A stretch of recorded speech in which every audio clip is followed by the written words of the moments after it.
আসসালামু আলাইকুম রহমতুল্লাহি ওবরাকাতু। প্রিয় দর্শক শ্রোতা, আজকে কথা বলবো ক্ষুধামন্দা। কেন ক্ষুধামন্দা হয়, কেন ক্ষুধা লাগে না, এই বিষয়টা নিয়ে একটু আলোচনা করব। দেখুন, আমাদের দেশে অধিকাংশ মানুষ মনে করে যে বিভিন্ন ধরনের স্টেরয়েড, বিভিন্ন ধরনের ওষুধ খাওয়ার ফলে মানুষের ক্ষুধা লাগে। আসলে ক্ষুধা লাগে না লাগার পিছনে অনেকগুলো কারণ আছে। এক নম্বর কারণ হচ্ছে যে যখন মানুষের স্টোমাক অনেক বেশি ঠান্ডা হয়ে যায় বা অনেক বেশি হিট হয়ে যায়, এই দুইটা কারণে, সেটা সফরার কারণে হতে পারে কিংবা সওদার কারণেও হতে পারে। তো যখন কোনো মানুষের শরীরে সফরা আধিক্য বা বিলিরুবিন আধিক্য হয়ে যায়, তখন তার ক্ষুধা তো লাগে না, পাশাপাশি তার বমি বমি ভাবটা হয়। আর যার সওদার কারণে হয় বা অ্যাসিডিটির কারণে হয়, তখন তার কি হয়, তখন তার ক্ষুধা লাগে না এবং শরীর কী হয়ে যায়, নিস্তেজ হয়ে যায়, শরীর শুকায় যায়, শরীর ঝিমায় যায়, অ্যানিমিয়া তৈরি হয়। আর যার সফরার কারণে হয়, তার ঘুম কম হয়, আপনার খাবারের চাহিদা কম থাকে এবং শরীরে উষ্ণতা ভাব থাকে, এ ধরনের সমস্যা তৈরি হয়।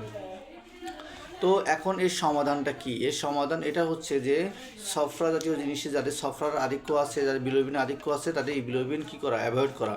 এবং যাদের সওদা আধিক্য আছে, তাদের সওদা জাতীয় খাবার যেমন টক জাতীয় খাবার একেবারে অ্যাভয়েড করা এবং ঠান্ডা জাতীয় খাবার অ্যাভয়েড করা।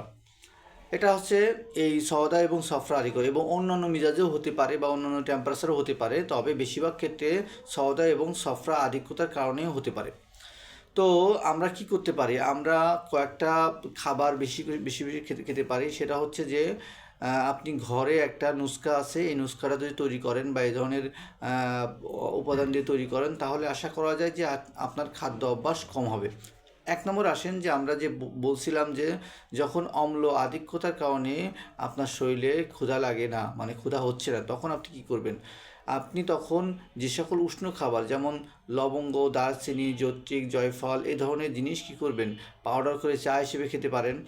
অথবা আপনি আমাদের যে জিরা পাওয়া যায়, আমাদের তেজপাতা পাওয়া যায়, আমরা যে জোয়ান খাই, এগুলোর সমন্বয় একসাথে মিক্স করার পরে, এটারে ক্রাশ করার পরে সঙ্গে একটু হিং, হালকা একটু হিং দিয়ে যদি আপনি এটারে একটা ট্যাবলেট বা একটা পাউডার ফর্মে করে চা হিসেবে খান, তাহলে আপনার শরীরের কী হবে, খাবার চাহিদা তৈরি হবে। এবং যারা উষ্ণতার কারণে ওই সমস্যা হচ্ছে, অনেক বেশি উষ্ণ, শরীরে বেশি অনেক বেশি হাই, তখন তারা কি করবে, আমলকি, বিশেষ করে আমলকি উষ্ণ প্রকৃতির রোগীদের জন্য খুবই বেটার পয়েন্ট। হ্যাঁ, আমলকি মুখে রুচি আনে, ভিটামিন সি স্বল্পতা, এবং যাদের কার্ডিওভাস্কুলার সিস্টেমে অনেক বেশি বড় হয়ে গেছে কিংবা কার্ডিওভাস্কুলার অনেক বেশি বুকে পালপিটেশন হয়, অনেক বেশি খাবারের চাহিদা দরকার, তখন এই ক্ষেত্রে কিন্তু খুবই ভালো কাজ করে। তো বিশেষ করে উষ্ণ প্রকৃতির রোগীদের জন্য আমলকি সবচেয়ে বেটার একটা, মানে খাবারের চাহিদার ক্ষেত্রে খুব ভালো কাজ করে। পাশাপাশি পুষ্টিকর খাবার, পুষ্টিকর জিনিস বেশি বেশি খাওয়া এবং ভিটামিন জাতীয় খাবার, বিশেষ করে ভিটামিন বি 12 এবং ভিটামিন বি 2, এই ভিটামিন বি 3, এগুলো বেশি করে গ্রহণ করা। তাতে কী হবে, তাতে আপনার এই ধরনের সমস্যা কী হবে, কম হয়ে যাবে।